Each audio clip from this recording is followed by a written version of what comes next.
క్రీస్తునందు ప్రియ దేవుని బిడ్డలందరికీ యేసుక్రీస్తు వారి అతి శ్రేష్టమైన నామములో వందనములు తెలియచేసుకుంటున్నాను. నేటి దిన ధ్యానాంశము ఆదికాండము 1వ అధ్యాయము 28వ వచనము. దేవుడు వారిని ఆశీర్వదించెను. ఎట్లనగా, మీరు ఫలించి అభివృద్ధి పొంది విస్తరించి భూమిని నిండించి దానిని లోపరుచుకొనుడి. ప్రియులారా, క్రీస్తు యేసునందు దేవునిచే మనము ఏర్పరచబడిన వ్యక్తులమై నియమింపబడిన వారమని మన అందరికీ తెలుసు. అయితే ఎందుకు దేవుడు మనలను నియమించారు? కారణం ఏమిటి? దేవుడు నియమించుకున్నందుకు తగిన విధముగా మనము జీవిస్తున్నామా అనేది ఒకసారి పరీక్షించుకుందాము.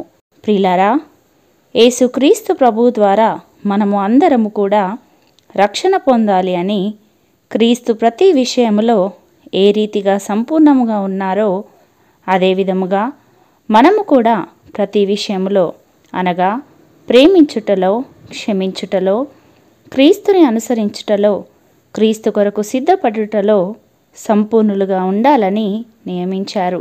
అంతేకాకుండా క్రీస్తు యేసు నిమిత్తము ఈ లోకములో శ్రమలు అనుభవించుటకును, ఆత్మఫలమును ఫలించుటకును దేవుడు మనలను నియమించుకున్నారు. పరిశుద్ధ గ్రంథము నుండి యోహాను సువార్త 15వ అధ్యాయము 16వ వచనములో దేవుని వాక్యము ఈ విధముగా సెలవిస్తుంది. మీరు నన్ను ఏర్పరచుకొనలేదు. మీరు నా పేరట తండ్రిని ఏమి అడుగుదురో అది ఆయన మీకనుగ్రహించినట్లు మీరు వెళ్ళి ఫలించుటకును మీ ఫలము నిలిచియుండుటకును నేను మిమ్మును ఏర్పరచుకొని నియమించితిని. ప్రియులారా, సహజముగా మనము ఒక పని చేసేటప్పుడు వారి యొద్ద నుండి మనము జీతమును, అలాగే ఉద్యోగము ఇచ్చిన వారు మంచి పనితీరును మన నుండి ఆశిస్తారు. నవమాసాలు మోసి కనిపించిన తల్లి, పెంచి పెద్ద చేసిన తండ్రి, చదువు చెప్పే ఉపాధ్యాయులు, ఇలా ప్రతి ఒక్కరూ మనము ఎదుగుతున్నా, జీవిస్తున్న ప్రతి దశలో మనము వారికి ఉద్యోగిగా, భార్యగా లేదా భర్తగా ఇలా ఉన్నంతకాలము వారు మన నుండి బాధ్యతాయుతమైన జీవితమును ఆశిస్తారు.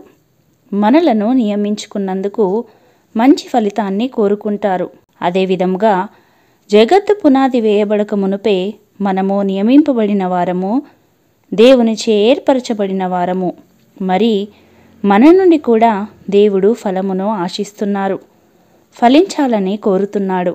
అందుకే దేవుడైన యెహోవా ఆదామును సృజించినప్పుడు ఫలించి అభివృద్ధి చెందమని ఆశీర్వదించారు. కానీ ఆదాము ఫలభరితమైన జీవితమును జీవించలేక పాపములో పడిపోయాడు.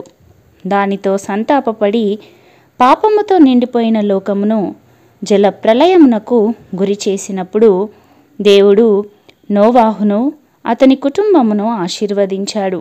కానీ నోవాహు సైతము మత్తుడై జీవించాడు. అటుపిమ్మట యాకోబును తన మామ ఇంటి నుండి పిలిచి ఫలించుమని ఆశీర్వదించి చెప్పి యాకోబును ఇశ్రాయేలు అను ఒక రాజ్యముగా, ఒక దేశముగా దీవించారు.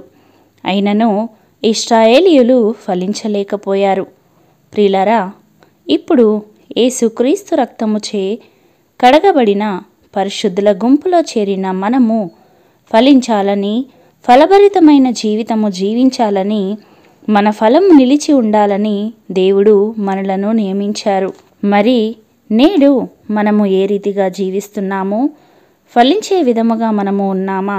యేసుక్రీస్తు ప్రభువు తన రాజ్యముతో కూడా వచ్చినప్పుడు ఉగ్రత నుండి రక్షించబడే గుంపులో ఉన్నామా, లేక విడువబడే గుంపులో ఉన్నామా?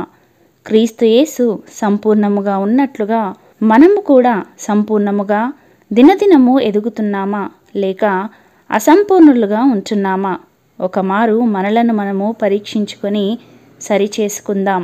అట్టి కృప దేవుడు మనలకందరికీ అనుగ్రహించునుగాక. ఆమెన్. ప్రార్థించుకుందాము. కృపా సత్య సంపూర్ణుడా, మహాపరిశుద్ధుడా, మీ మహోన్నతమైన ఘనమైన నామమును బట్టి తండ్రి మీకు వందనాలు. సర్వశక్తిగల దేవుడవైన నీవు మనుషులమైన మమ్ములను మీలో బహుగా ఫలించి అభివృద్ధి పొంది మీ సువార్తను విస్తరింపచేయుటకు మమ్ములను సృజించి ఉండగా మేము దానిని మరచి ఈ లోకపు అలవాట్లకు బానిసలమై జీవిస్తుండగా మా జీవితాలను మరొక మారు వెలుగుతో నింపుటకు మీ వాక్యము ద్వారా మమ్మలను హెచ్చరిస్తూ నడిపిస్తున్న దేవా మీకు వందనాలు. మీలో సంపూర్ణముగా ఎదుగుటకు ఫలించుటకు మీ కృపను మాకు అనుగ్రహించుమని యేసయ్య పరిశుద్ధ నామములో ప్రార్థించి వేడుకొనుచున్నాము పరమ తండ్రి. ఆమెన్.